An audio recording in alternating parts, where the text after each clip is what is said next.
The thunderstorm that rolled through Chicago's South Side that October evening seemed almost prophetic, as if nature itself was warning of the horror about to unfold in apartment 4B of the Riverside Gardens complex.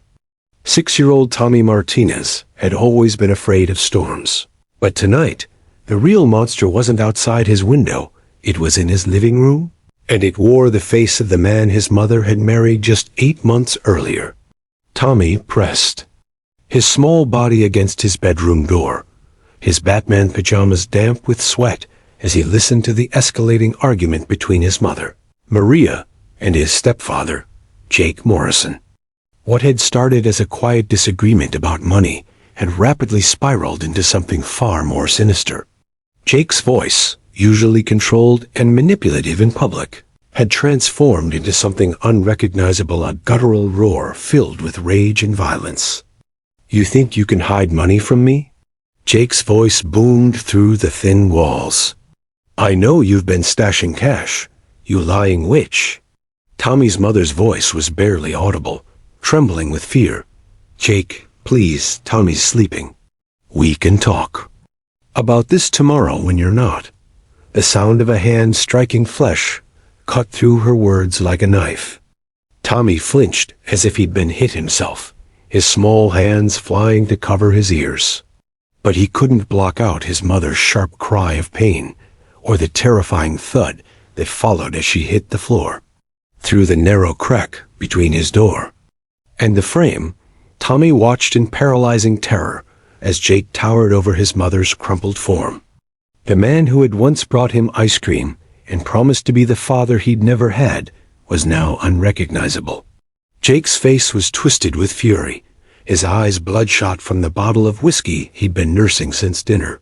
His massive frame 6'3", and built like the construction foreman he was seemed to fill the entire living room. "Get up!" Jake roared, grabbing Maria by her dark hair and yanking her to her feet. "Don't you dare play victim with me!" Tommy wanted to run to his mother, to protect her like the superheroes in his comic books did. But his legs felt like jelly, and his voice, usually full of 6-year-old chatter about school and cartoons, had completely abandoned him.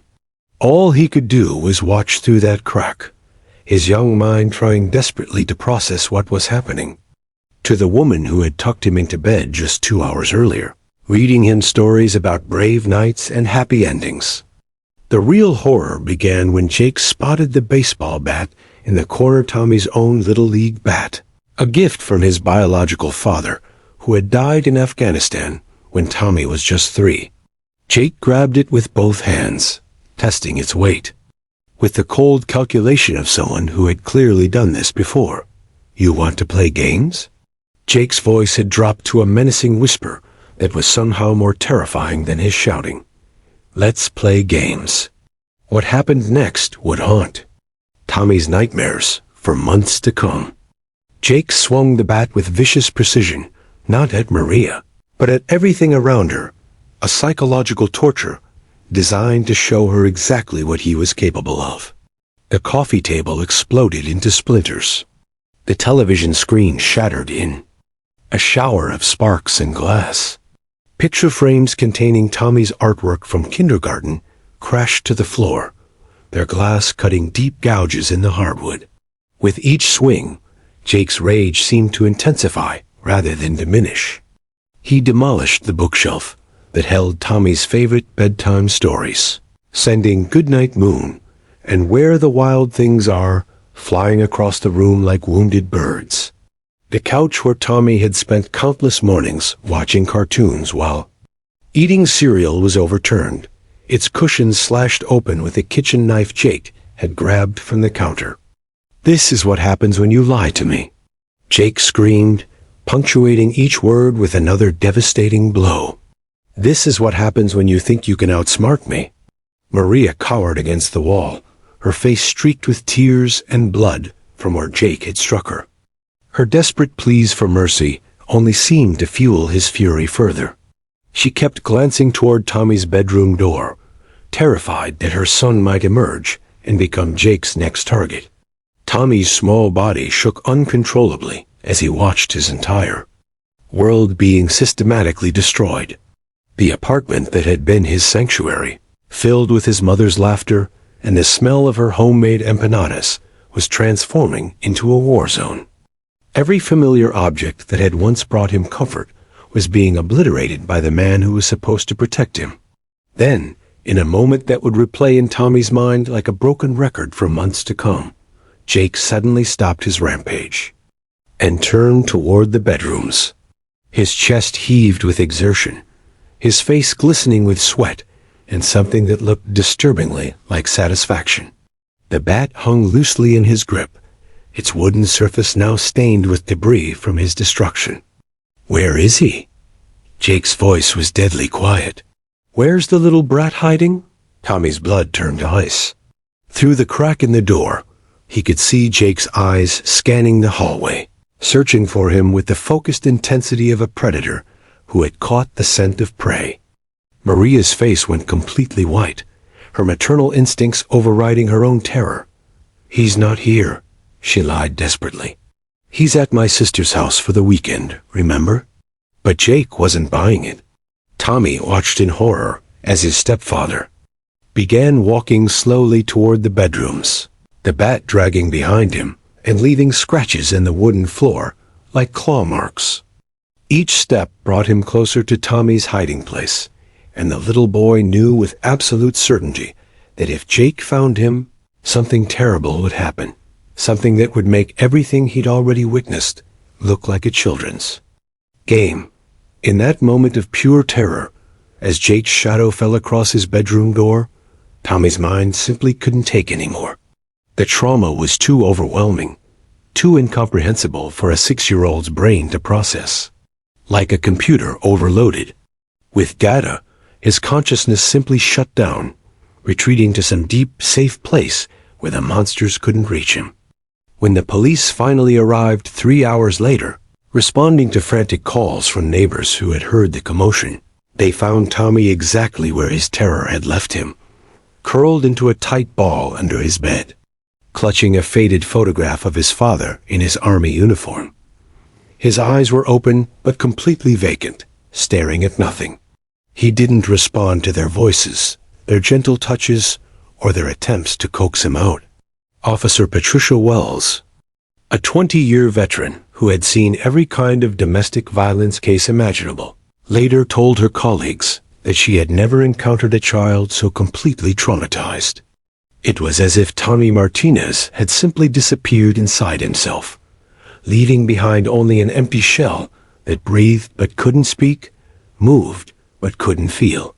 The paramedics who carried Tommy to Chicago Children's Hospital that night had no way of knowing that they were transporting a little boy who wouldn't speak another word for the next 6 months. They couldn't predict that his silence would nearly let a monster walk free, or that salvation would eventually come in the form of a gentle German shepherd named Bruno. All they knew was that somewhere in that small, broken body was a witness to unspeakable violence, a witness whose testimony could bring justice, if only someone could find a way to help him remember how to use his voice again. Assistant District Attorney Maria Santos stared at the stack of manila folders on her desk, each one representing a piece of what should have been an airtight case against Jake Morrison. The fluorescent lights in her cramped office at the Cook County State's Attorney building hummed overhead, casting harsh shadows across crime scene photographs that told a story of violence so brutal it had taken seasoned investigators hours to process the scene. 4 months had passed since that terrible October night, and Santos felt the weight of every single day pressing down on her shoulders. At 38, she had prosecuted over 200 domestic violence cases, earning a reputation as a fierce advocate for victims who couldn't speak for themselves. But she had never encountered anything quite like this, a case where the key witness was a 6-year-old boy who had been so traumatized that he had essentially vanished inside his own mind. The evidence spread across her desk should have been more than enough to put Jake Morrison away for decades. The crime scene photos showed the systematic destruction of the Martinez Apartment furniture demolished with military precision, walls splattered with blood from Maria Martinez's injuries, and deep gouges in the hardwood floor where Morrison had dragged his weapon of choice, Tommy's own Little League bat. The medical reports painted an equally damning picture. Maria Martinez had been treated for a concussion, 3 cracked ribs, extensive bruising, and a fractured wrist from where she had tried to defend herself. The emergency room physician, Dr. James Patterson, had documented injuries consistent with prolonged physical assault. His notes, written in the careful clinical language required for legal proceedings, described trauma patterns that spoke of calculated violence rather than a momentary loss of control. Witness statements from neighbors corroborated the timeline and severity of the attack.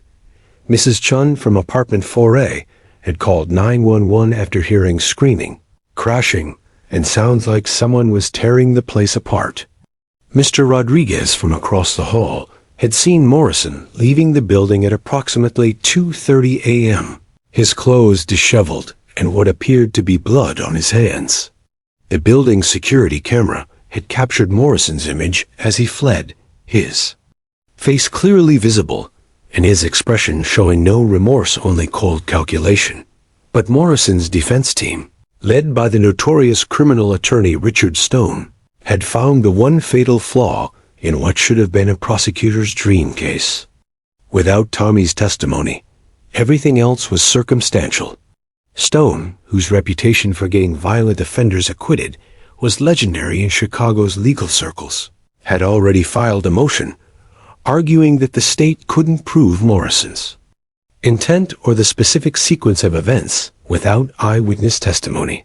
Your Honor, Stone had argued during the preliminary hearing, his silver hair and expensive suit giving him the appearance of respectability that Santos found nauseating. While my client certainly doesn't dispute that some kind of altercation occurred, the state cannot prove beyond a reasonable doubt that Mr. Morrison was the aggressor. The alleged victim, Ms. Martinez, was admittedly intoxicated that evening and has given contradictory statements about the timeline of events. It was a despicable defense strategy, but Santos had seen it work before.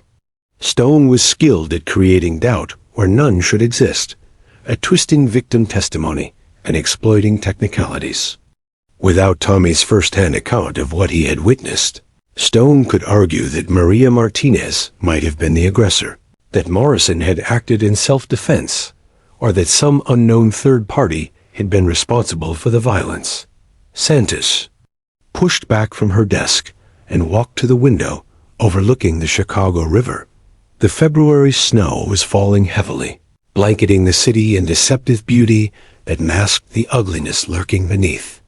She thought about Tommy Martinez, now living with his foster family, the Gonzalez household, who had taken him in when his mother proved too broken by her own trauma to care for him properly. The reports from Children's Memorial Hospital made for heartbreaking reading. Dr. Rebecca Chun, Tommy's psychiatrist, had documented the boy's complete withdrawal from reality in clinical terms that couldn't capture the true horror of what trauma had stolen from him. Tommy no longer played with toys. He didn't watch cartoons or respond to attempts at engagement. He ate only when food was placed in front of him, slept only when exhaustion overcame his hypervigilance, and moved through the world like a ghost haunting his own life. The patient exhibits classic symptoms of severe PTSD with selective mutism, Dr. Chun had written in her most recent evaluation. Traditional therapeutic interventions have proven ineffective. The trauma appears to have created a complete dissociative break from verbal communication. Without a breakthrough in treatment, the prognosis for recovery remains guarded at best. Santos had visited Tommy twice at his foster home, hoping that somehow her presence might help him remember that adults could be trusted, that justice was possible. But each visit had been more heartbreaking than the last. Tommy would sit motionless in the corner of the living room, his large dark eyes staring at nothing, his small body rigid with hypervigilance. When she spoke to him gently, explaining that she was trying to help him, there was no indication that he heard her or understood that she was trying to fight for him. The Gonzalez family had welcomed Tommy with open hearts, but even their experienced foster care couldn't reach him. Carmen Gonzalez, who had fostered dozens of traumatized children over the past 15 years, confided to Santos that she had never encountered a child so completely unreachable. "It's like he's trapped inside himself," she had said, tears in her eyes. "We can see him in there sometimes, especially when he thinks no one is looking. But the moment anyone tries to connect with him, he just disappears." Meanwhile, Jake Morrison was free on bail, living in a downtown apartment paid for by his union's legal defense fund.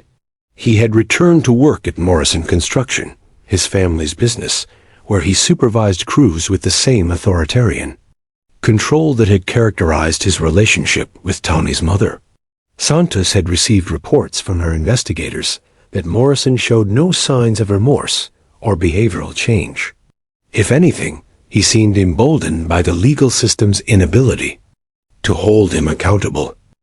The preliminary hearing had been scheduled for next month, and Santos knew that without Tommy's testimony, Judge Williams would likely grant Stone's motion to dismiss the most serious charges. Morrison might plead guilty to a reduced charge of disturbing the peace or simple assault, receive probation, and be free to terrorize another family within months. The injustice of it burned in Santos's chest like acid. She had gone into prosecution work, specifically to protect children like Tommy, to ensure that monsters like Morrison faced consequences for their actions. Her own childhood had been marked by violence, her father's drunken rages, her mother's fearful silence, the constant terror of never knowing when the next explosion would come. She had survived by promising herself that when she grew up, she would be strong enough to fight for the children who couldn't fight for themselves. But strength and determination meant nothing if the legal system's requirements couldn't be met. Without Tommy's voice, Morrison would walk free, and Santos would have failed in the most fundamental way possible. She would have let a predator escape justice, free to hunt again. She returned to her desk and picked up the phone, dialing Dr. Chun's direct line at the hospital. "Dr. Chun, it's Maria Santos. I need to ask you something, and I need you to be completely honest with me. Is there any chance, any possibility at all that Tommy might recover enough to testify within the next 6 weeks?" The silence on the other end of the line stretched so long that Santos wondered if the call had been dropped. When Dr. Chun finally spoke, her voice was heavy with professional resignation and personal sadness. "Ms. Santos, I've been working with traumatized children for 20 years. I've seen remarkable recoveries and devastating permanent damage. But Tommy's case, the level of trauma he experienced, combined with his young age and the specific nature of the violence he witnessed, I would be lying to you if I said traditional therapy methods were showing any promise." Santos closed her eyes, feeling the weight of defeat settling over her like a shroud. "So that's it then. Morrison walks free." "I didn't say that, Doctor," Chun replied quietly. "I said traditional methods aren't working. But sometimes, Miss Santos, the most broken children need unconventional healing.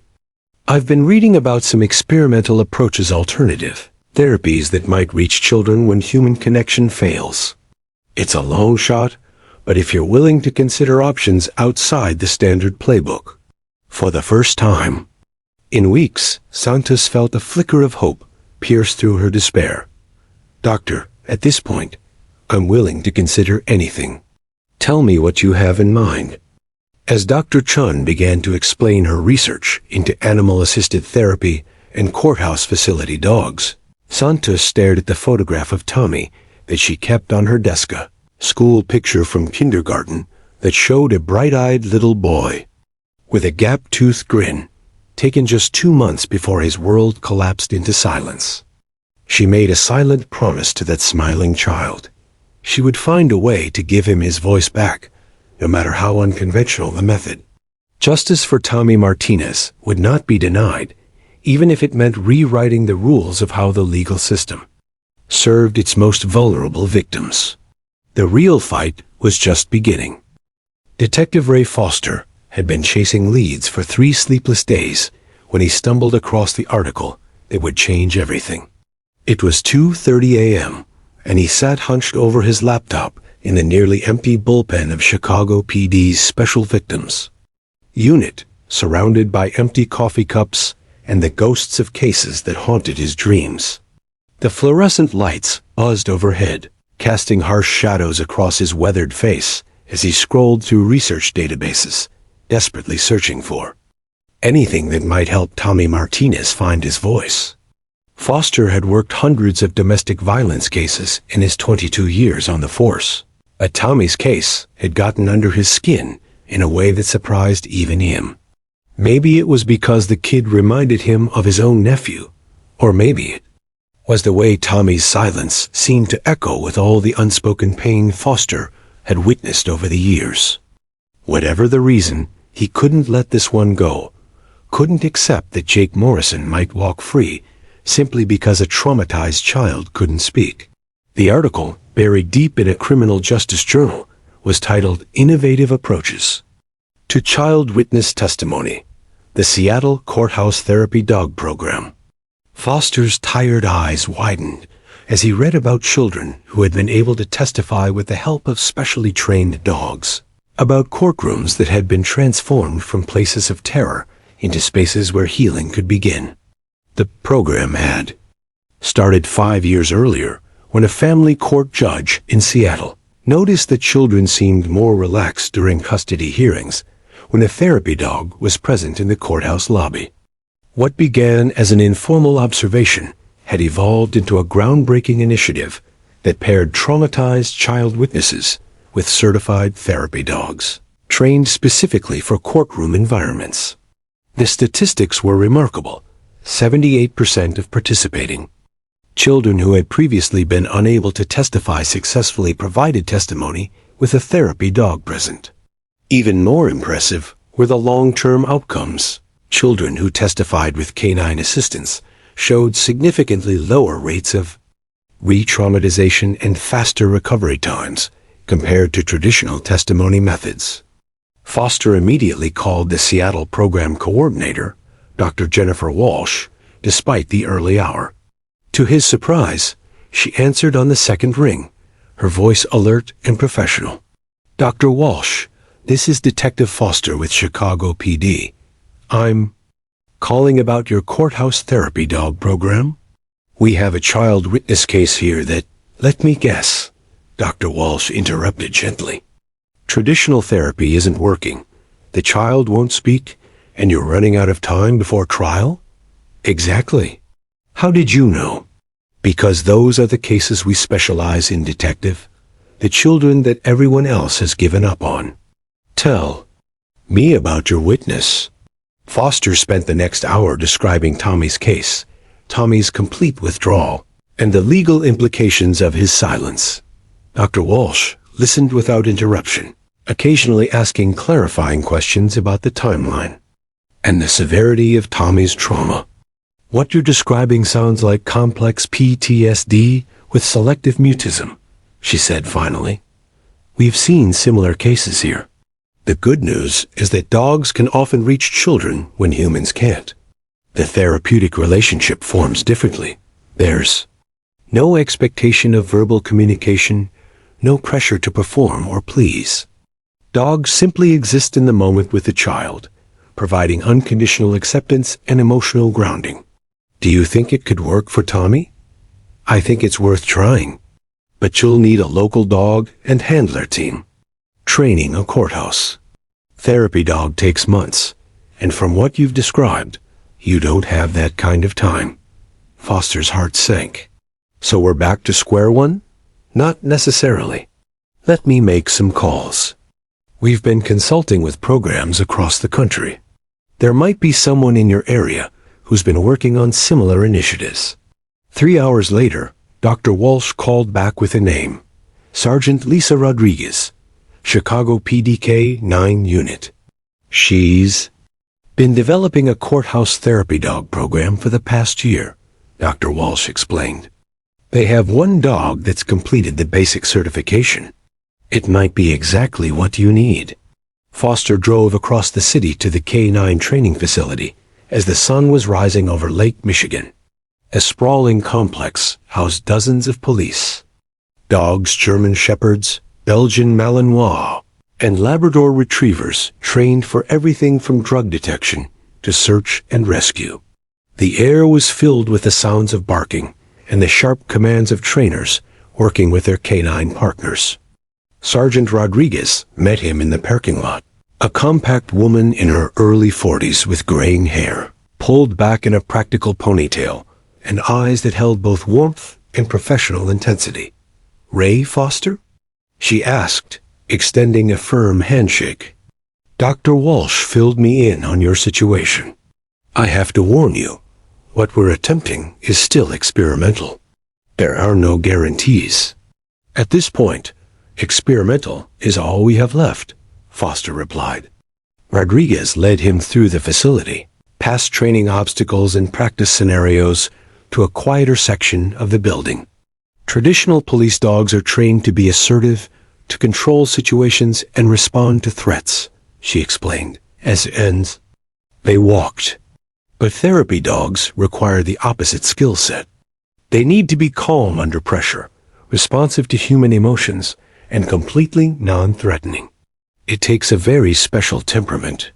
They stopped outside a kennel where a beautiful German Shepherd lay quietly, his intelligent brown eyes tracking their movement. Unlike the other police dogs Foster had seen, this one didn't bark or pace excitedly. Instead, he remained perfectly still, his demeanor radiating a sense of peaceful confidence. "Meet Bruno," Rodriguez said, unlocking the kennel door. "He's 2 years old, bred specifically for therapy work rather than traditional police duties. His mother was a champion show dog known for her gentle temperament, and his father was a retired therapy dog from a children's hospital in Milwaukee." Bruno emerged from his kennel with fluid grace, his tail wagging slowly as he approached Foster. The detective, who had always been more comfortable with human witnesses than animal ones, found himself unexpectedly moved by the dog's calm presence. When Bruno sat beside him and gently leaned against his leg, Foster felt some of the tension he'd been carrying for months begin to ease. "He's remarkable," Foster admitted, running his fingers through Bruno's thick coat. "But how do we know? He'll work with Tommy? What if the child is too traumatized to respond even to a dog?" Rodriguez knelt beside Bruno, scratching behind his ears with obvious affection. That's the beauty of what Bruno does. He doesn't demand a response. He doesn't require the child to perform or communicate. He simply exists alongside them, providing a steady, non-threatening presence. For children who have been hurt by humans, sometimes an animal connection is the only safe relationship they can manage. She led them to a training room where she demonstrated Bruno's unique skills. The dog could remain perfectly still for extended periods, even with loud noises or sudden movements around him. He responded to subtle hand signals and could position himself to provide maximum comfort to a person in distress. Most impressively, he seemed to have an intuitive sense of when someone needed space and when they needed contact. "The legal aspects are complicated," Rodriguez admitted as they watched Bruno work. "Illinois doesn't have specific statutes governing therapy dogs in courtrooms. We'll need judicial approval, cooperation from both prosecution and defense, and probably some creative legal arguments." "What about Morrison's defense team?" Foster asked. "They're going to fight this tooth and nail. Let them fight. The research is on our side, and more importantly, the child's best interests are on our side. Any judge worth their salt will prioritize a traumatized child's ability to access justice over legal technicalities." Foster watched as Bruno demonstrated his ability to provide comfort without overwhelming a person. And for the first time in weeks, he felt genuine hope. When can we arrange for Bruno to meet Tommy? Dr. Chun at Children's Memorial has already cleared her schedule for this afternoon, Rodriguez replied. Bruno and I can be there at 2 p.m. But Detective Foster, I need you to understand something. This isn't a magic cure. Bruno can create the conditions for healing, but Tommy still has to choose to trust again. That's not something any of us can force. As they prepared to leave, Bruno looked up at Foster with those intelligent brown eyes, and the detective could have sworn he saw understanding there, as if the dog somehow knew that a little boy's life hung in the balance, and that he held the key to unlocking a voice that had been silenced by trauma. Bruno, Foster said quietly, crouching down to meet the dog at eye level, I hope you're ready to be a hero. Because that's exactly what Tommy Martinez needs right now. Bruno's tail wagged once, slow and deliberate, as if he was accepting the most important assignment of his life. In just a few hours, they would know whether the bond between a traumatized child and a gentle dog could bridge the gap that months of human intervention had failed to cross. The real test was about to begin, and everything depended on whether a 6-year-old boy who had forgotten how to trust could find his way back to the world through the eyes of a dog who had been trained to heal the unhealable. The Gonzalez family's modest 2-story home on Chicago's north side had become a sanctuary of sorts, filled with the gentle chaos of a family that had dedicated their lives to healing broken children. Carmen Gonzalez had spent 15 years transforming her home into a place where traumatized kids could begin to feel safe again, and the evidence of her success lined the hallway walls photographs of dozens of former foster children who had found their way back to normal childhoods under her care. But Tommy Martinez presented challenges that even Carmen's experienced heart struggled to navigate. For 4 months, the 6-year-old had existed in their home like a ghost, present in body but absent in spirit. He moved through their daily routines without engagement, ate the meals Carmen lovingly prepared without tasting them, and slept in the small bedroom they had decorated with dinosaur posters and superhero bedsheets as if it were just another place to wait for something terrible to happen. Dr. Rebecca Chun had warned them that introducing Bruno would require patience and careful observation. The afternoon meeting had been planned with the precision of a surgical procedure, minimal people present, controlled environment, and absolutely no pressure on Tommy to perform or respond in any particular way. Detective Foster arrived first, his usually confident demeanor betraying subtle signs of nervousness. He had staked everything on this moment, had convinced his captain, the district attorney, and Tommy's treatment team to try something that had never been attempted in Cook County. If it failed, not only would Tommy remain locked in his trauma, but Morrison would likely walk free within weeks. Sergeant Rodriguez arrived moments later with Bruno in the back of her specially equipped SUV. The German Shepherd wore a distinctive blue vest that identified him as a therapy dog in training, and his calm demeanor was immediately apparent even through the vehicle's windows.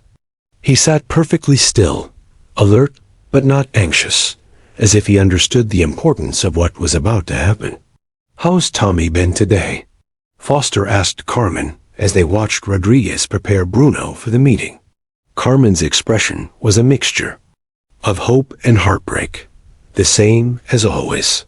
He ate breakfast without speaking, sat by the window for 3 hours watching nothing, and hasn't responded to any attempts at interaction. Dr. Chun stopped by this morning to prepare him, but there was no indication that he understood what she was saying. Dr. Chun emerged from the house, her professional composure masking what Foster had learned to recognize as deep concern for her patient. "Tommy is in the living room," she reported. "I've explained that a special dog is coming to visit, but..." As expected, there was no verbal response. His body language suggests he's aware something unusual is happening.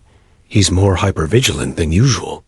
Rodriguez approached with Bruno, walking calmly beside her, his leash slack because he needed no guidance or control. The dog's training was evident in every movement. He was aware of his surroundings without being distracted by them, focused on his handler while remaining open to new experiences. "Remember," Rodriguez said quietly as they approached the front door, "Bruno will set the pace. If Tommy shows any signs of distress or fear, we remove Bruno immediately. This isn't about forcing interaction. It's about creating the possibility for connection." The living room was bathed in afternoon sunlight streaming through sheer curtains, creating a warm, peaceful atmosphere that Carmen had carefully cultivated.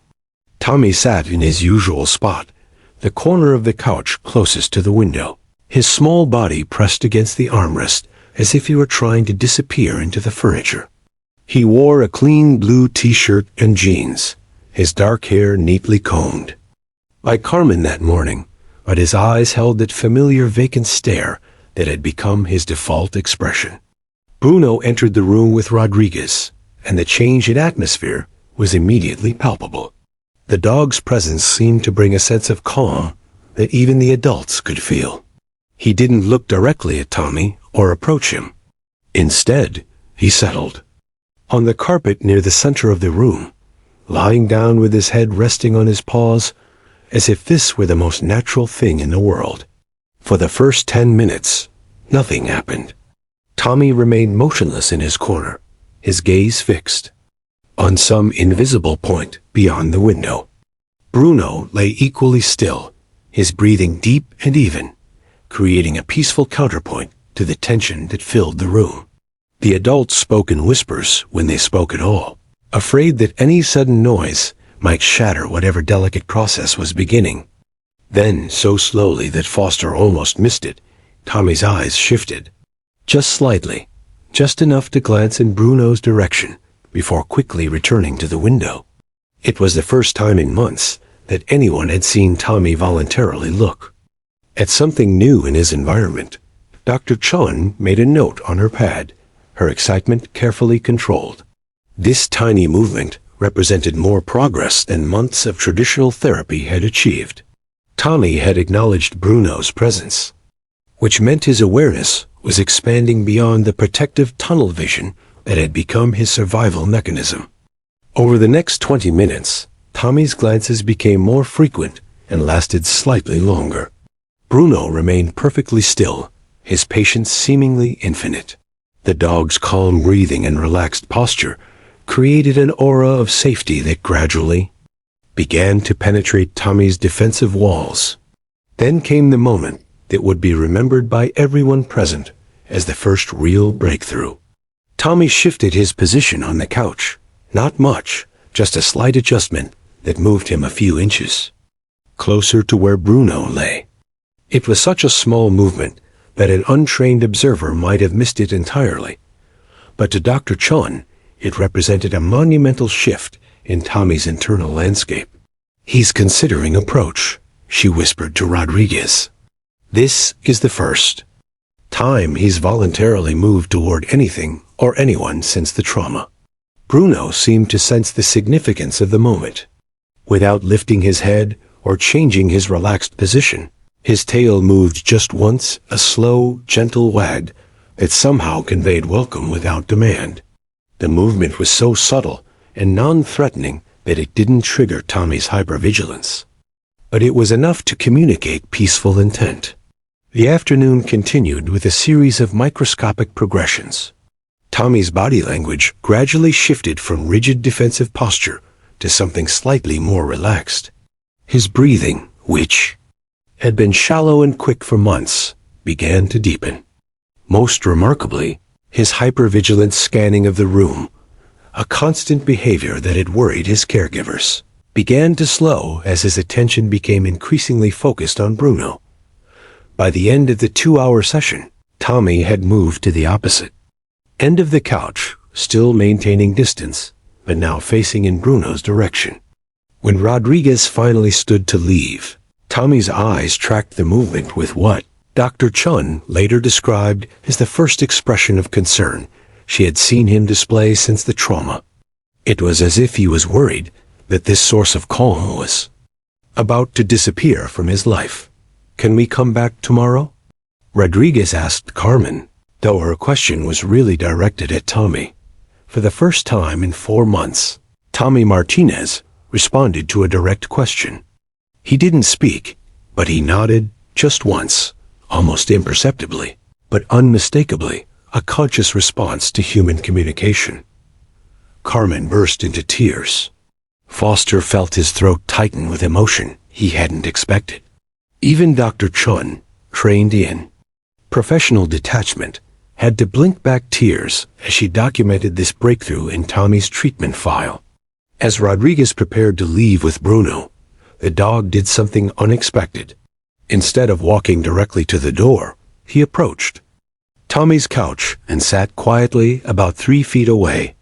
Then, moving with deliberate slowness, he lowered his head and placed it on his paws in a position that canine behaviorists call a play bow, a universal dog signal that communicates peaceful, friendly intentions. Tommy stared at Bruno for several long seconds. Then, in a movement that seemed to surprise even himself, he slowly extended his hand toward the dog. He didn't touch Bruno, the distance was too great, and Tommy's trauma made physical contact impossible, but the gesture itself represented a monumental leap of faith. For the first time since that terrible October night, Tommy Martinez had reached toward another living being instead of retreating from the world. Bruno remained perfectly still as Tommy's small hand hovered in the space between them, neither advancing nor retreating, simply offering the possibility of connection without demanding it. In that moment, something passed between the traumatized child and the therapy dog, an understanding that transcended words, a recognition that healing might be possible after all. When Rodriguez and Bruno finally left, Tommy remained on the couch, his hand still extended in the space where the connection had almost happened. Carmen later told Dr. Chun that Tommy stayed in that position for another hour, as if he were holding on to the memory of possibility, the first hope he had felt since his world had been shattered by violence. That night, for the first time since coming to live with the Gonzalez family, Tommy Martinez slept through the night without nightmares. And in his dreams, he wasn't alone. There was a gentle presence with brown eyes and a peaceful spirit, waiting patiently for him to find his way back to trust, one small step at a time. The morning of March 15th dawned gray and bitter cold, with Lake Michigan's winds whipping through downtown, Chicago's concrete canyons like an omen of the storm about to unfold inside Courtroom 302 of the Cook County Criminal Courts building. By 8:30 a.m., 2 hours before the scheduled hearing, a crowd had already gathered outside the imposing limestone structure, reporters clutching steaming coffee cups, victim advocates holding supportive signs, and curious onlookers drawn by news coverage of what legal experts were calling the most unprecedented child witness case in Illinois history. Inside the courthouse, the atmosphere crackled with tension that seemed to electrify the very air. This wasn't just another domestic violence trial. It was a legal battlefield where traditional jurisprudence collided with innovative therapeutic intervention, where a child's healing journey intersected with society's demand for justice, and where the outcome would set precedents that could reshape how traumatized children accessed the legal system. Judge William Harris had spent the weekend reviewing case law from 17 states, consulting with child psychology experts, and wrestling with a decision that could either validate or destroy his 30-year judicial career. At 62, Harris was known as a fair but conservative jurist who rarely ventured into uncharted legal territory. Yet Tommy Martinez's case had forced him to confront questions that his law school education had never prepared him to answer. Could a therapy dog's presence in a courtroom violate due process rights? Did innovative therapeutic methods constitute prejudicial influence on a jury? Where was the line between helping a child witness and creating an atmosphere that might sway justice? The defense table buzzed with barely contained energy as Richard Stone and his team prepared their final assault on what they privately called the Circus Act. Stone, whose silver hair and expensive Italian suits masked the heart of a legal predator, had built his reputation on dismantling prosecution cases through aggressive cross-examination and procedural challenges. He viewed Tommy's planned testimony with Bruno as a desperate publicity stunt that violated his client's constitutional rights.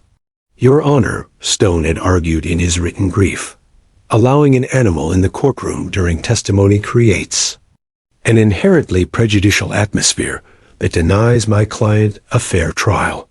The jury will be unduly influenced by the sympathetic image of a child with a dog, making rational evaluation of evidence impossible. This is emotional manipulation disguised as therapeutic intervention." At the prosecution table, Ada Maria Santos sat surrounded by 3 legal assistants, 2 victim advocates, and enough case files to build a small fortress. She had spent the past month crafting arguments that would convince Judge Harris that Tommy's rights to access justice superseded any potential prejudicial effects.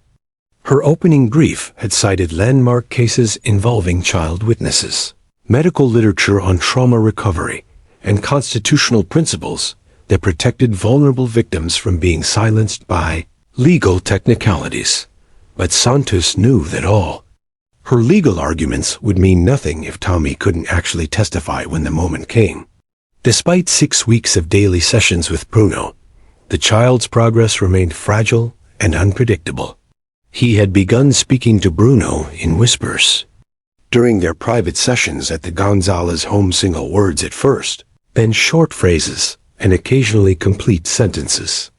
However, he had never spoken in front of adults other than Carmen Gonzalez, and never about the night that had shattered his world. Dr. Rebecca Chun, who would serve as both expert witness and Tommy's emotional support during the hearing, had warned everyone that the courtroom environment might trigger a complete regression. "Tommy's healing is built on trust and safety," she had explained to Santos the night before. "The moment he feels threatened or overwhelmed, he could retreat back into complete silence. We're asking him to do something that most adult trauma survivors would find terrifying." At 9:45 a.m., a black SUV pulled up to the courthouse's side entrance, its tinted windows hiding the precious cargo inside. Sergeant Lisa Rodriguez sat in the driver's seat, her usual confidence tempered by the weight of responsibility she carried. In the back seat, Bruno lay calmly beside Tommy Martinez, his steady presence providing the anchor of stability that had allowed the boy to make this journey. Tommy wore his best clothes, a navy blue suit that Carmen Gonzalez had bought specially for this day, with a white shirt and a red tie that made him look impossibly young and vulnerable. His dark hair was carefully combed, but his eyes still held that distant quality that trauma had etched into his features. In his small hands, he clutched a photograph of his biological father in military dress uniform, the same picture he had been holding the night police found him under his bed. The media frenzy outside the courthouse entrance forced Rodriguez to use the secure judicial parking garage, where Detective Foster waited with additional security.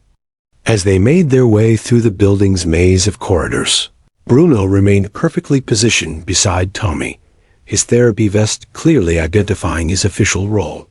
Court personnel stopped their conversations to stare, many of them witnessing their first courthouse therapy dog in action.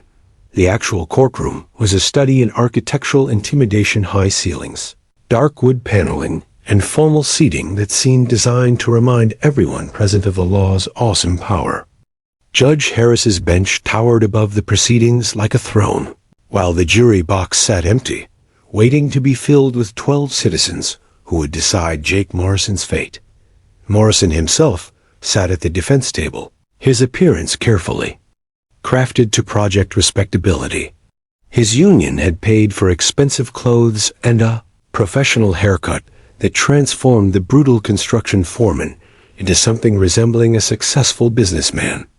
But those who knew what to look for could see the barely controlled rage simmering beneath his composed exterior, the clenched jaw, the white knuckles, the way his eyes tracked every movement in the courtroom with predatory intensity.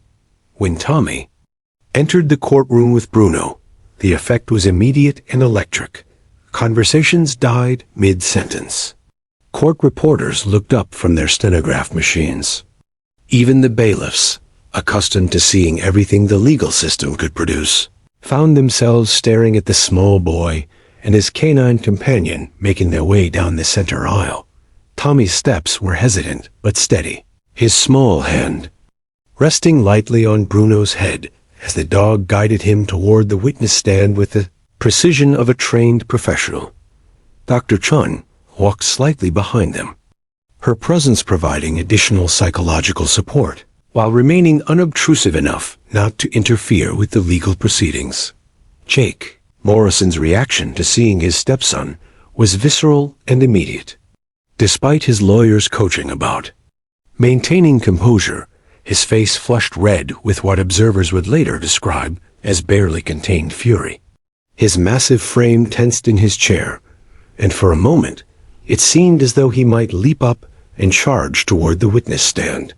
Only, Richard Stone's firm hand on his arm prevented what could have been a catastrophic outburst. "Your Honor," Stone called out, rising to his feet with theatrical indignation, "I must renew my objection to this unprecedented circus.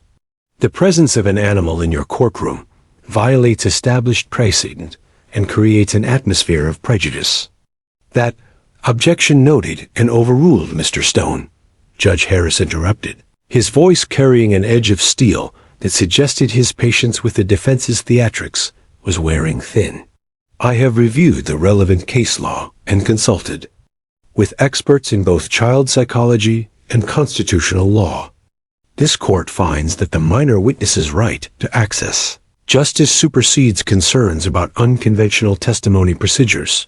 The therapy dog will remain." As Tommy approached the witness stand, Bruno maintained his position at the boy's side, his calm demeanor providing a stark contrast to the tension that filled the courtroom.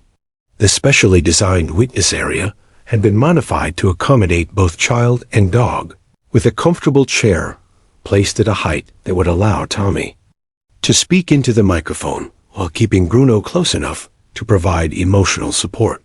The gallery behind the bar was packed with observers whose presence told the story of how this case had captured public attention. Maria Martinez, Tommy's mother, sat in the front row behind the prosecution table, her face etched with guilt and hope in equal measure. She had been sober for 4 months now, attending a meetings and therapy sessions while trying to rebuild her life and prove her worthiness to be Tommy's mother again someday. Behind her sat Carmen and Roberto Gonzalez, the foster parents whose love had provided Tommy with his first taste of safety in months. Their faces showed the pride and anxiety of parents watching their child face an enormous challenge, knowing they could do nothing but offer their support from a distance. The press section buzzed with reporters from every major news outlet in Chicago, plus national correspondents who had flown in to cover what many were calling a landmark case in children's rights and courtroom innovation. Their cameras and recording equipment created a technological forest that seemed to emphasize the historic nature of the proceedings. As Judge Harris called the court to order, the packed courtroom fell into complete silence.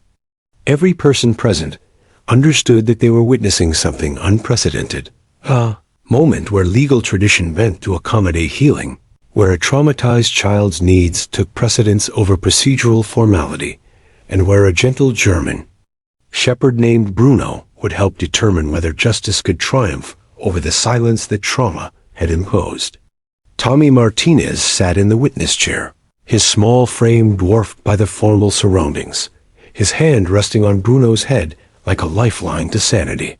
Across the courtroom, Jake Morrison glared at his stepson with undisguised malevolence, as if trying to will the child back into silence through sheer intimidation.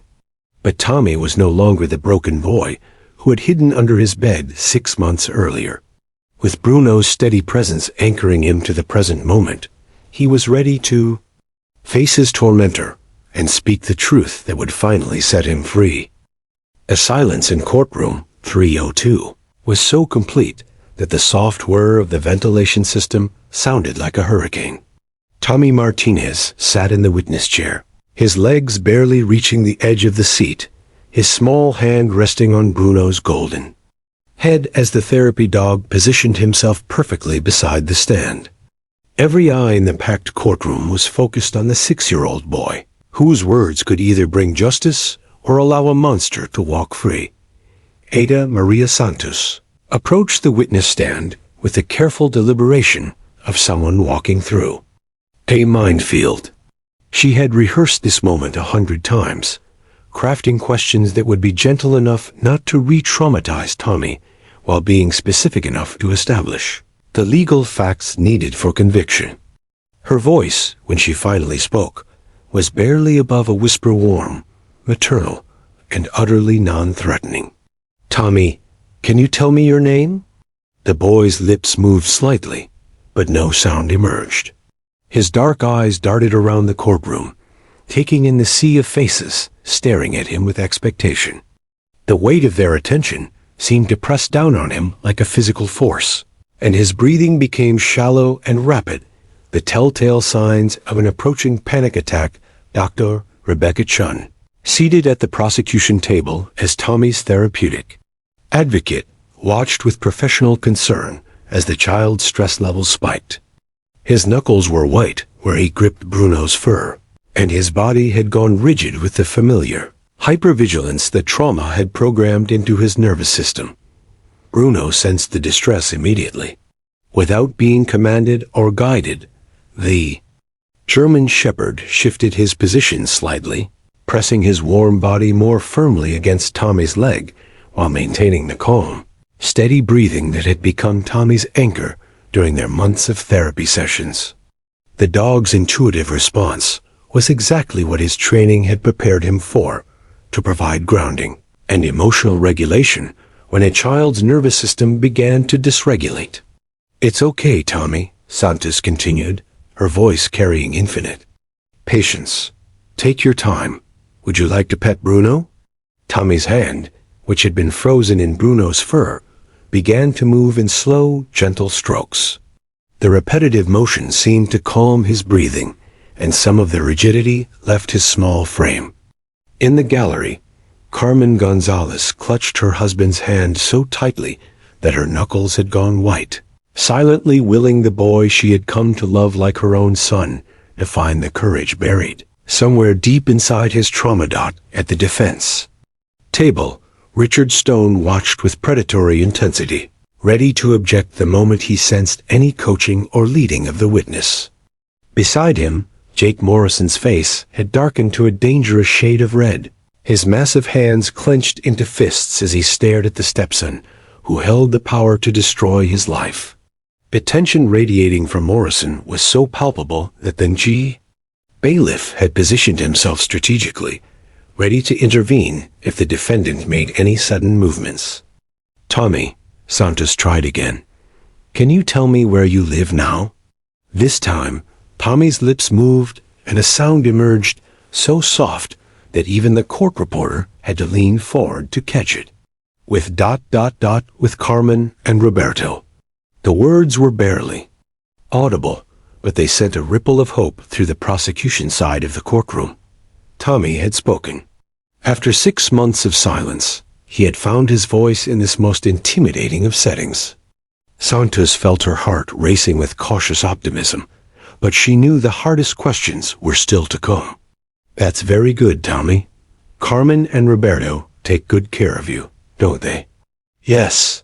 This word came slightly stronger, and Tommy's eyes made brief contact with Santos before darting away again. Over the next 20 minutes, Santos carefully built a foundation of basic facts.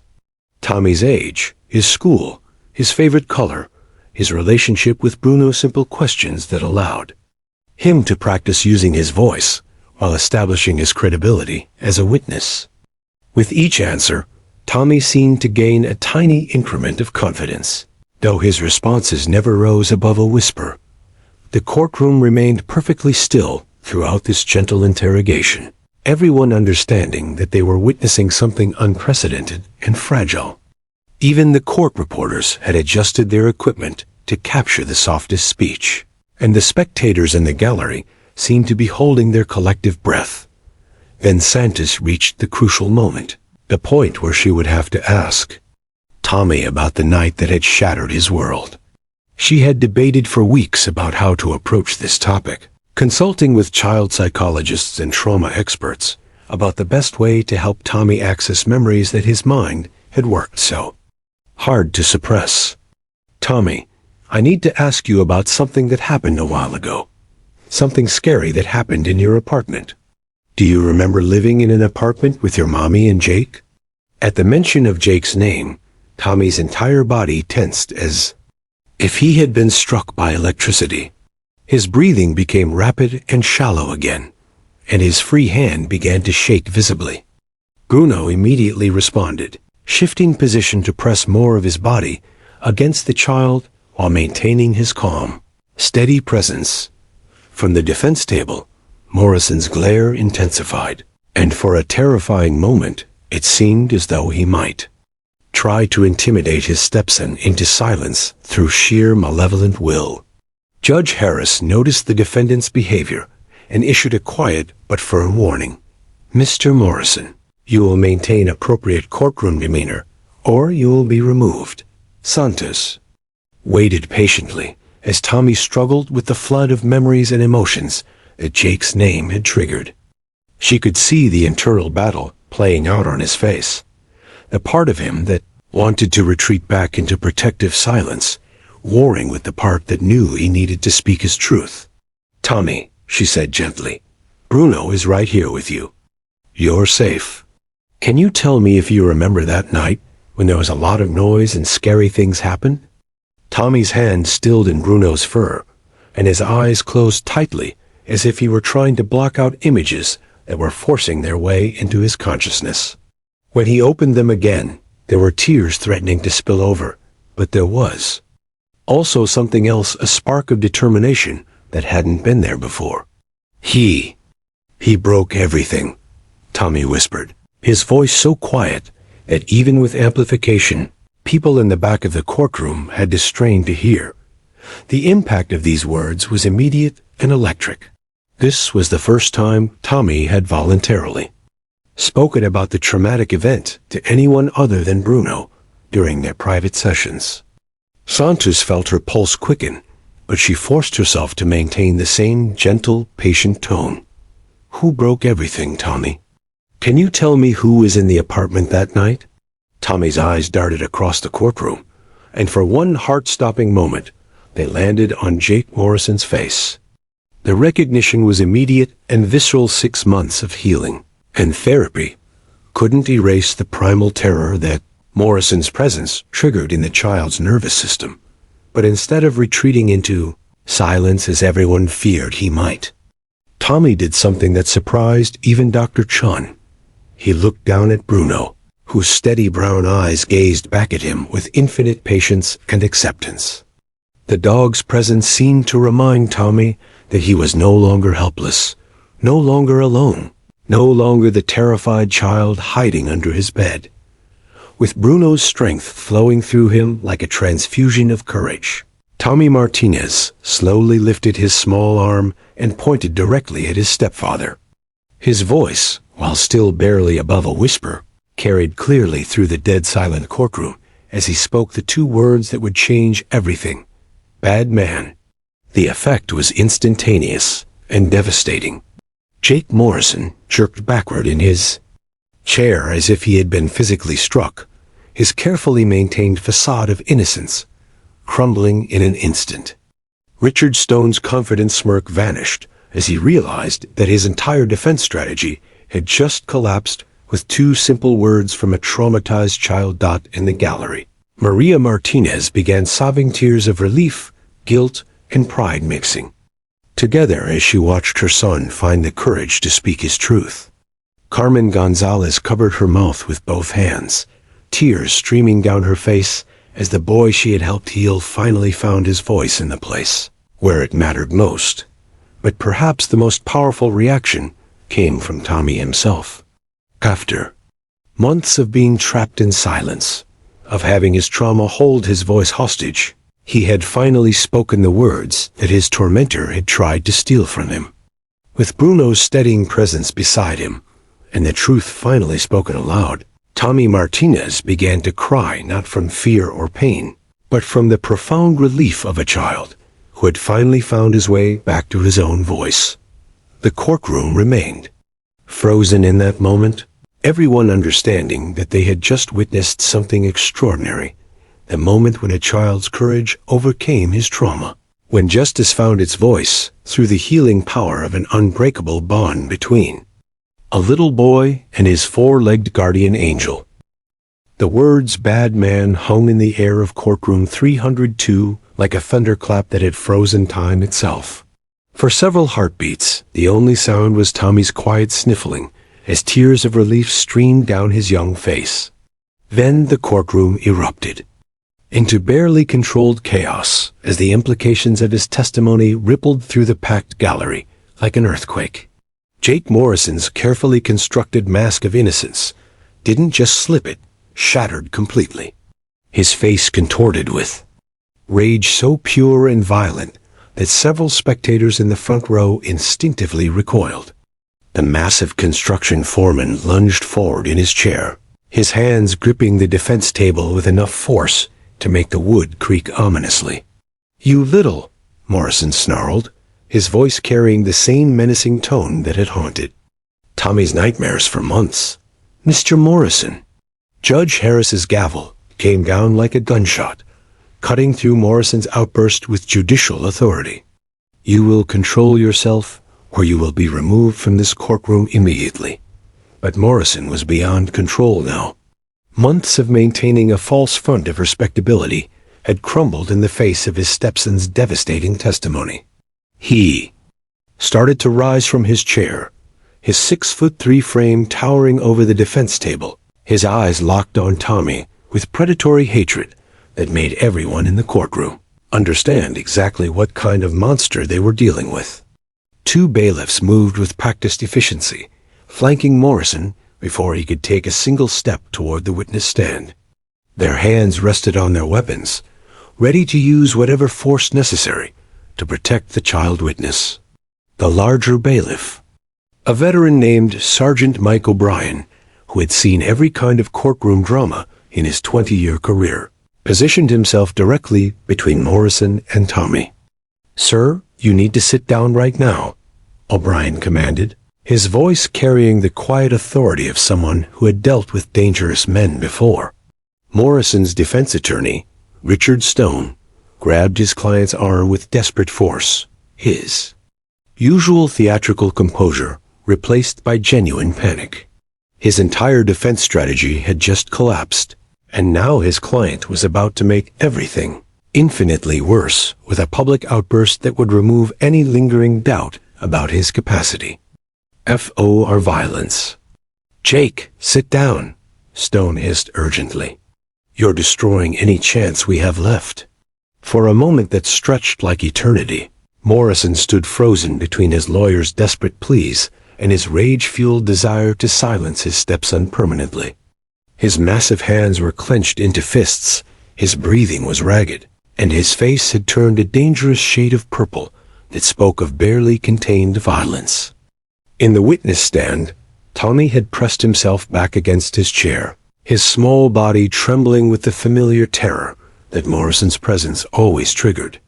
But Bruno was there, as he had been for months, providing the steady anchor that kept Tommy from retreating completely into his trauma. The therapy dog had risen to his feet and positioned himself more directly between Tommy and the threat, his calm presence a stark contrast to the chaos unfolding around them. Dr. Rebecca Chon had moved from her seat at the prosecution table and was now standing beside the witness stand, ready to intervene if Tommy showed signs of complete regression. Her professional training warred with her maternal instincts as she watched the child she had worked so hard to heal face down his tormentor in this most public of arenas. Judge Harris, recognizing that his courtroom was balanced on the edge of violence, made a decision that would be talked about in legal circles for years to come. Rather than clear the courtroom or declare a recess, he chose to address Morrison directly, using the full authority of his judicial position to protect the child witness. "Mr. Morrison," Harris said, his voice carrying 30 years of judicial gravitas, "you are in my courtroom, and that child is under my protection. If you take one more step, if you speak one more word out of turn, I will hold you in contempt, and you will spend the remainder of this trial in a holding cell. Your choice." The threat of immediate incarceration finally penetrated Morrison's rage-fueled haze. With visible effort, he forced himself back into his chair, though his body remained coiled with tension, like a predator temporarily restrained, but still deadly. Stone quickly moved closer to his client, whispering urgent instructions about maintaining composure. ADA Maria Santos, recognizing that Morrison's outburst had actually strengthened her case immeasurably, addressed Judge Harris with barely contained satisfaction.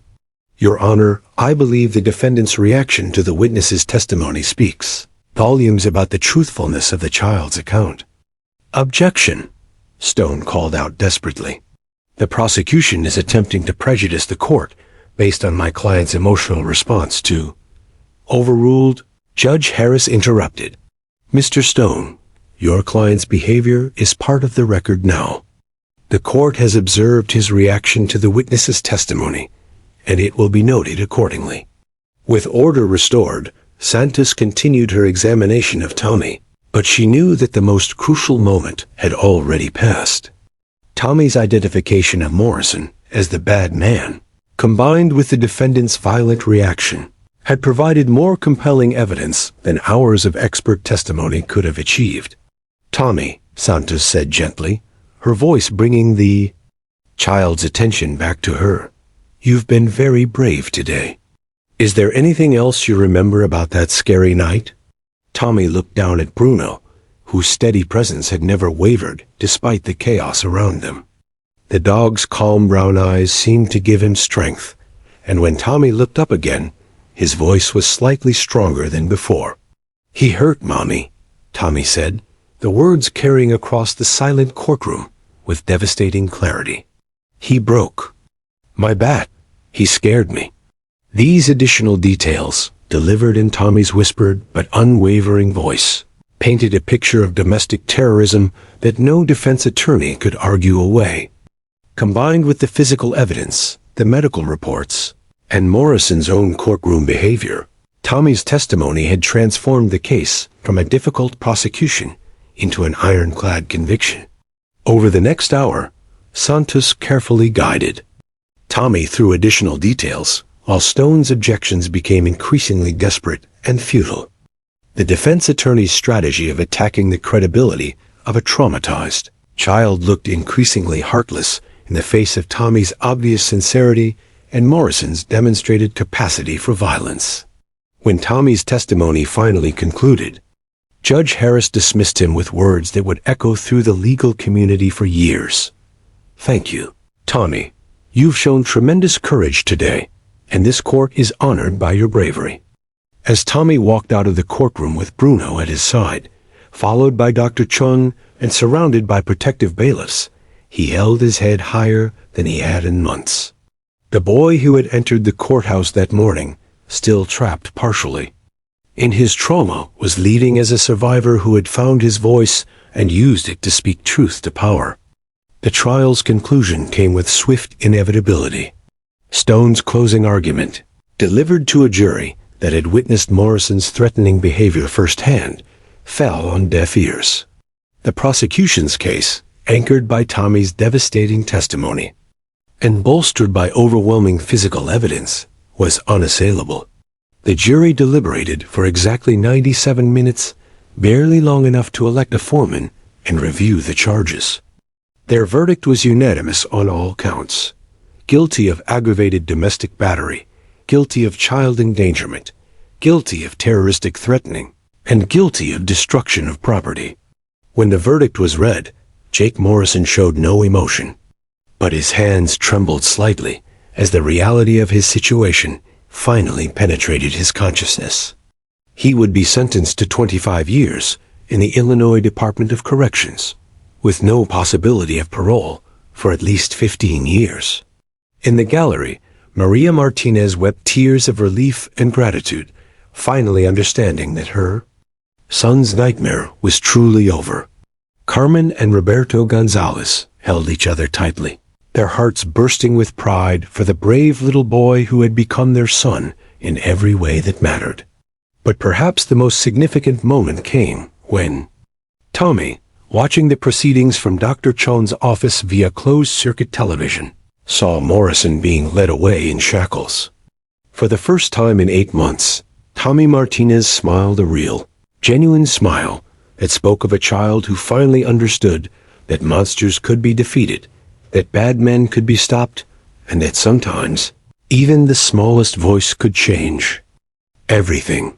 Justice had been served, not just through the legal system's verdict, but through the healing power of one small boy's courage and the unwavering loyalty of a therapy dog named Bruno, who had helped him find his way back to his own voice.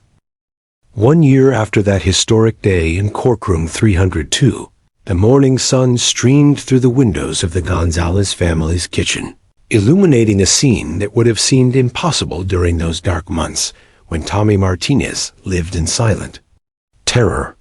The kitchen table was cluttered with the cheerful chaos of a typical school morning cereal bowls, homework papers, and a golden German shepherd lying contentedly beside a chattering 7-year-old boy who couldn't seem to stop talking. And then Mr. Peterson said that Bruno could come to show and tell next Friday. Tommy announced excitedly, his spoon waving enthusiastically as he recounted the previous day's classroom adventures. He wants me to tell everyone about how Bruno helped me be brave, and Sarah Martinez, not the same Martinez as me, but a different one, she said. Her cousin has a therapy dog too, and maybe we could have a whole therapy dog day at school.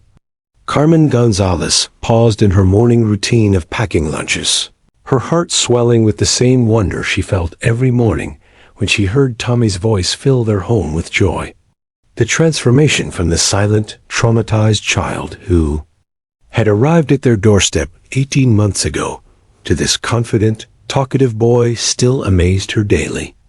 She exchanged a knowing look with her husband Roberto, who was reading the morning paper while Bruno rested his massive head on Roberto's foot, having claimed his position as the family's beloved guardian. The legal papers finalizing Tommy's adoption sat framed on the kitchen counter, signed just 3 months after the trial's conclusion. Thomas Roberto Martinez Gonzalez was now his official name, reflecting both his heritage and his new family's love. Maria Martinez, his biological mother, had made the heart-wrenching but ultimately loving decision to relinquish her parental rights, recognizing that her own journey to recovery was far from complete, and that Tommy deserved the stability and safety that the Gonzalez family provided. "Mom, did you remember to pack Bruno's treats?" Tommy asked, using the title that still made Carmen's eyes mist with happiness. "He gets really hungry during therapy sessions at the hospital, and Dr. Chon says that positive reinforcement is super important for maintaining behavioral consistency." The vocabulary that 7-year-old Tommy now wielded never failed to amuse the adults around him. His monthly sessions with Dr. Chun had evolved from trauma therapy into discussions about resilience, empathy, and using his experience to help other children. Tommy had absorbed every psychological term and therapeutic concept like a sponge, often surprising adults with his sophisticated understanding of healing and recovery. Bruno's role in the family had also evolved beautifully. While he maintained his official certification as a therapy dog and continued his work with other traumatized children at the Chicago Children's Memorial Hospital, he had seamlessly transitioned into the role of beloved family pet and Tommy's constant companion. The Chicago PD K-9 unit had officially retired Bruno to the Gonzalez family, recognizing that his bond with Tommy had created something special that shouldn't be severed. 3 days a week, Tommy and Bruno visited the hospital together, where Tommy had become an unofficial peer counselor for other child trauma survivors. Dr. Chun documented remarkable success rates when Tommy shared his story with newly admitted patients, his presence providing hope that healing was possible even for the most severely traumatized children. "There's a new boy coming to see Dr. Chun today," Tommy announced as he finished his breakfast. "His name is Marcus, and he's 6 like I was when I couldn't talk. Dr. Chun says he hasn't said anything in 2 months, but I think Bruno will help him feel safe. Bruno helped me remember that not all grown-ups are scary." The ripple effects of Tommy's case had spread far beyond one family's healing journey. 6 months after the trial, Illinois Governor Patricia Williams had signed Tommy's law into effect, establishing comprehensive guidelines for the use of therapy animals in courtrooms throughout the state. The legislation, crafted with input from child psychologists, legal experts, and victim advocates, created a framework that other states were already beginning to adopt.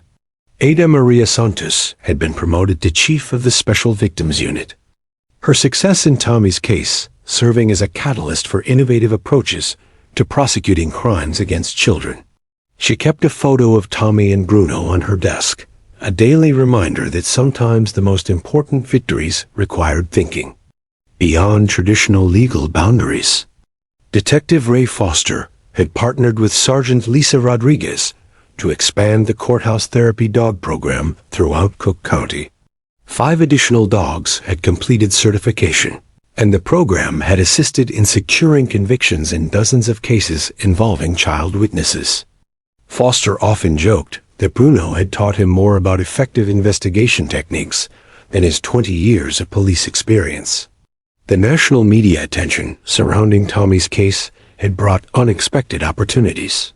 Children's book publishers had approached the family about telling Tommy's story in an age-appropriate format that could help other traumatized children understand that healing was possible.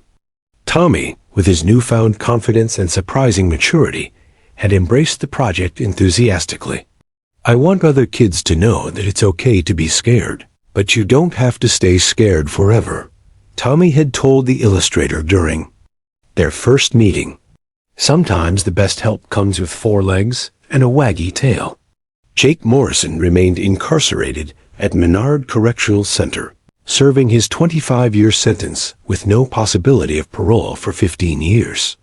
Reports from prison officials indicated that he had shown no remorse for his crimes and had been involved in several violent incidents with other inmates. Tommy rarely mentioned him anymore, and when he did, it was with the detached curiosity of someone examining a chapter of his life that had been definitively closed. Maria Martinez had completed a year-long residential treatment program and now worked as a counselor for other women fleeing domestic violence. Her relationship with Tommy was slowly rebuilding through supervised visits and family therapy sessions. The healing process was complicated and sometimes painful, but Tommy's capacity for forgiveness continued to amaze everyone who witnessed their interactions. "She made some really bad choices," Tommy had explained to Dr. Chun during one of their sessions, his 7-year-old wisdom carrying profound insight. "But Bruno taught me that love means being patient while someone learns to be safe again." On this particular morning, as Tommy prepared for another day at Lincoln Elementary School, where he was now a thriving 2nd grader, he paused in his constant chatter to give Bruno a serious look. "You know what, Bruno?" he said, his small hand resting on the dog's golden head in a gesture that had become their morning ritual. "I think we're pretty good at helping people, don't you?" Bruno's tail thumped against the kitchen floor in what Tommy always interpreted as enthusiastic agreement. In the 18 months since they had first met in that hospital room, boy and dog had become an inseparable team dedicated to proving that healing was possible, that trauma didn't have to be permanent, and that sometimes the most powerful therapy came in the form of unconditional love and unwavering loyalty. As they walked to school that morning, Tommy's backpack bouncing with each step and Bruno trotting beside him with professional dignity, neighbors stopped to wave and chat with the local celebrities who had shown their community what courage looked like. Tommy always responded with the confident friendliness of a child who had learned that the world contained far more good people than bad ones. At the school's front entrance, Tommy knelt down to give Bruno their daily goodbye hug, a ritual that still drew smiles from parents and teachers who remembered the silent, frightened child from the previous year. "Have a good day at the hospital, buddy," Tommy whispered into Bruno's fur. "Help the scared kids remember that they're braver than they think." As Bruno trotted toward the car where Sergeant Rodriguez waited to drive him to his therapy sessions, and Tommy bounded up the school steps toward another day of learning and friendship, both boy and dog carried with them the knowledge that they had discovered something extraordinary together, the healing power of trust, the strength that comes from facing fears with a loyal companion, and the truth that even the darkest silence can be broken by the simple act of speaking up for what's right. Their story had become legend in Chicago's legal and medical communities, but more importantly, it had become hope for countless other children whose voices were trapped by trauma. Tommy Martinez Gonzalez and Bruno, the therapy dog, had proven that healing was possible, that justice could triumph, and that sometimes the smallest voices could change the world, especially when they were supported by four paws, a waggy tail, and a heart full of unconditional love. The boy who had once hidden under his bed in terror now walked confidently into each new day, his voice strong and clear, ready to help other children find their own courage and discover that the bad men of the world could indeed be defeated by the power of truth, love, and the unwavering loyalty of a very special dog named Bruno.